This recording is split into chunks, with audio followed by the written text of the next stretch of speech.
became the person that I didn't want to be. I became the person who was being bullied became the bully, and I was stuck in it because I was getting the attention that I wanted, and I didn't know that I was getting it, and it was feeding into me, and I ended up being that way for a while, and I ended up getting friends, and I don't think they were the right friends. I with the friends that I was making, I've gotten into some some really bad issues. I started drinking. That's when my drinking started.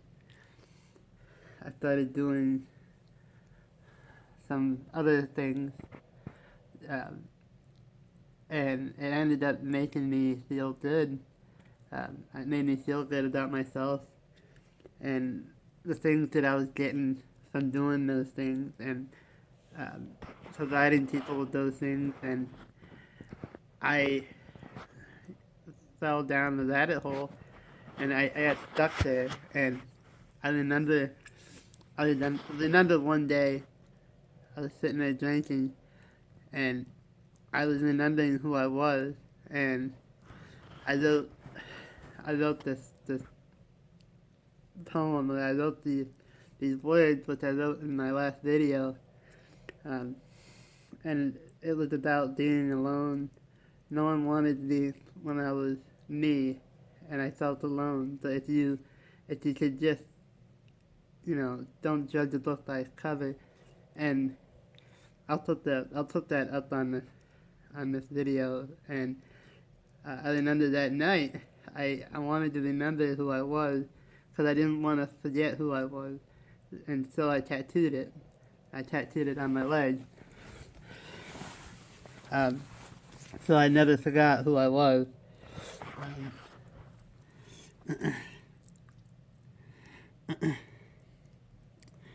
And yes, I did tattoo it myself. That's another story for another video.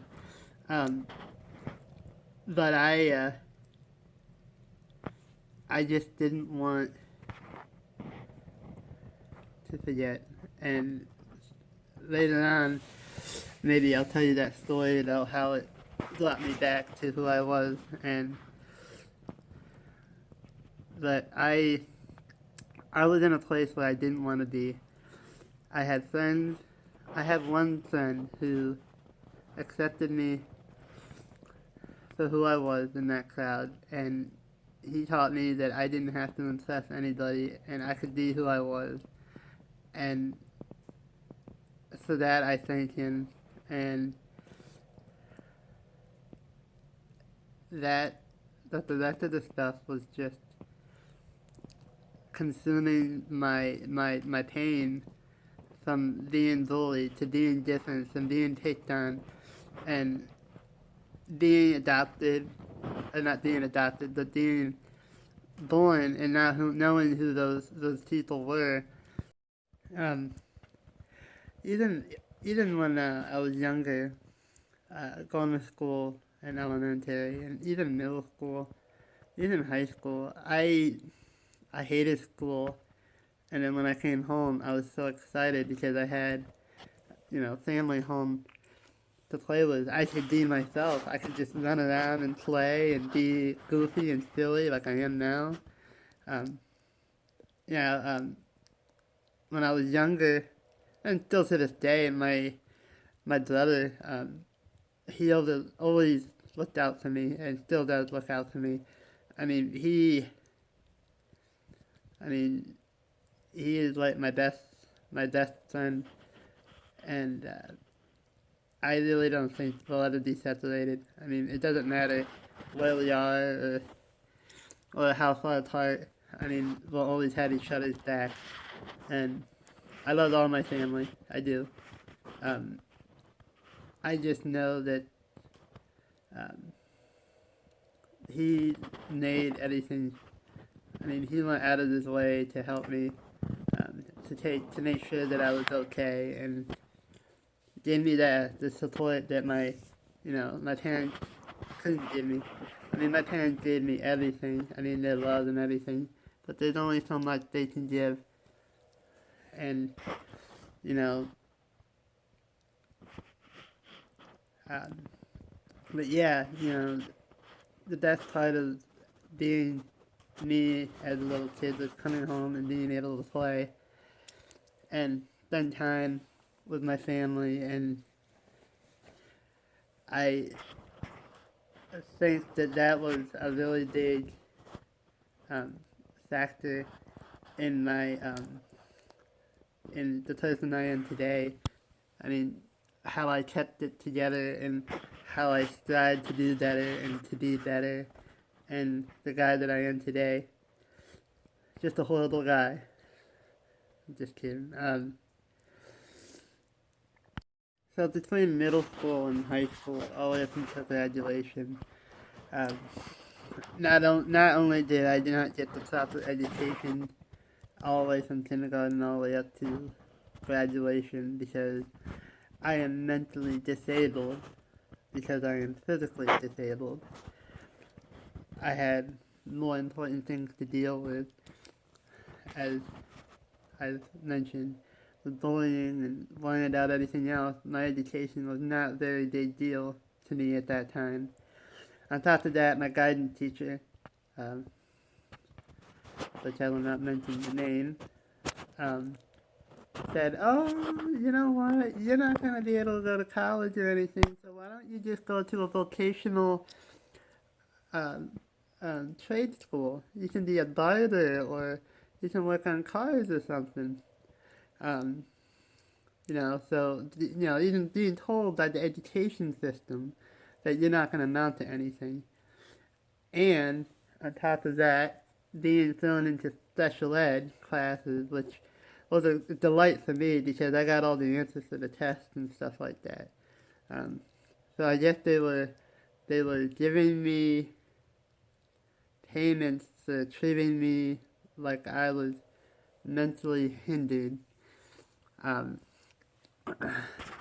So I didn't really pay attention in high school. I mean, they weren't taking me serious. I wasn't taking them serious.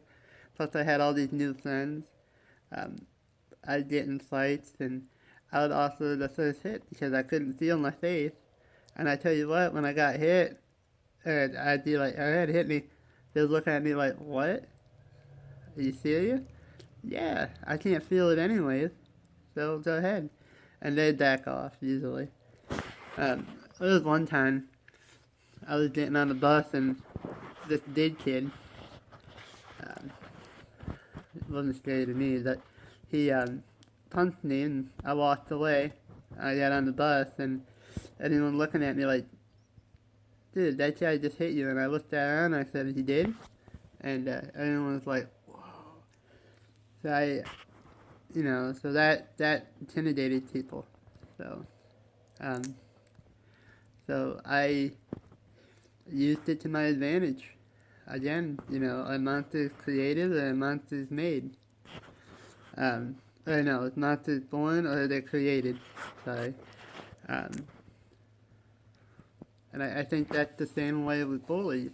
I think bullies are created by our parents. Our parents in broken homes. Parents aren't teaching their children the right way to treat people. And children see that. Or parents are treating their children the way they're not supposed to be treated. And that goes to the schools. Because if a parent is not parenting, but they're bullying their child, that child is going to go to school, and he's going to be a bully to a child. And we need to teach these parents how to be parents and not bullies. You know, I had two toddlers, 2 5-year-olds. I had a 13-year-old, and I had an 18-year-old. And I'll be honest with you, I, as a parent, struggled, and every parent struggles. And there is sometimes that you mess up, and you just gotta learn from it. But when you are on every day teaching treating your child as if you know, as a thing rather than a person, then no wonder why they go to school bullying kids or getting into trouble or acting out. You know, you need to treat your kids with love and respect so they can love and respect others. I thought this was something worth sharing. When my daughter was little, when she was three or four, we'd be at the playground or something playing, and we would just be playing around, and she'd had people come up to her and be like, what's wrong with your dad? What's wrong with him? And she'd be like, what are you talking about? And, you know, even with my other boys that are 5 right now, they don't see nothing but their dad. They don't see nothing but a person. And I think that's how society and the world should see people who were born differently. We're all people. We're all, you know, God's creation. And I feel that, you know, it should be that simple, and we need to bring it back to that simple fact that we're all human beings.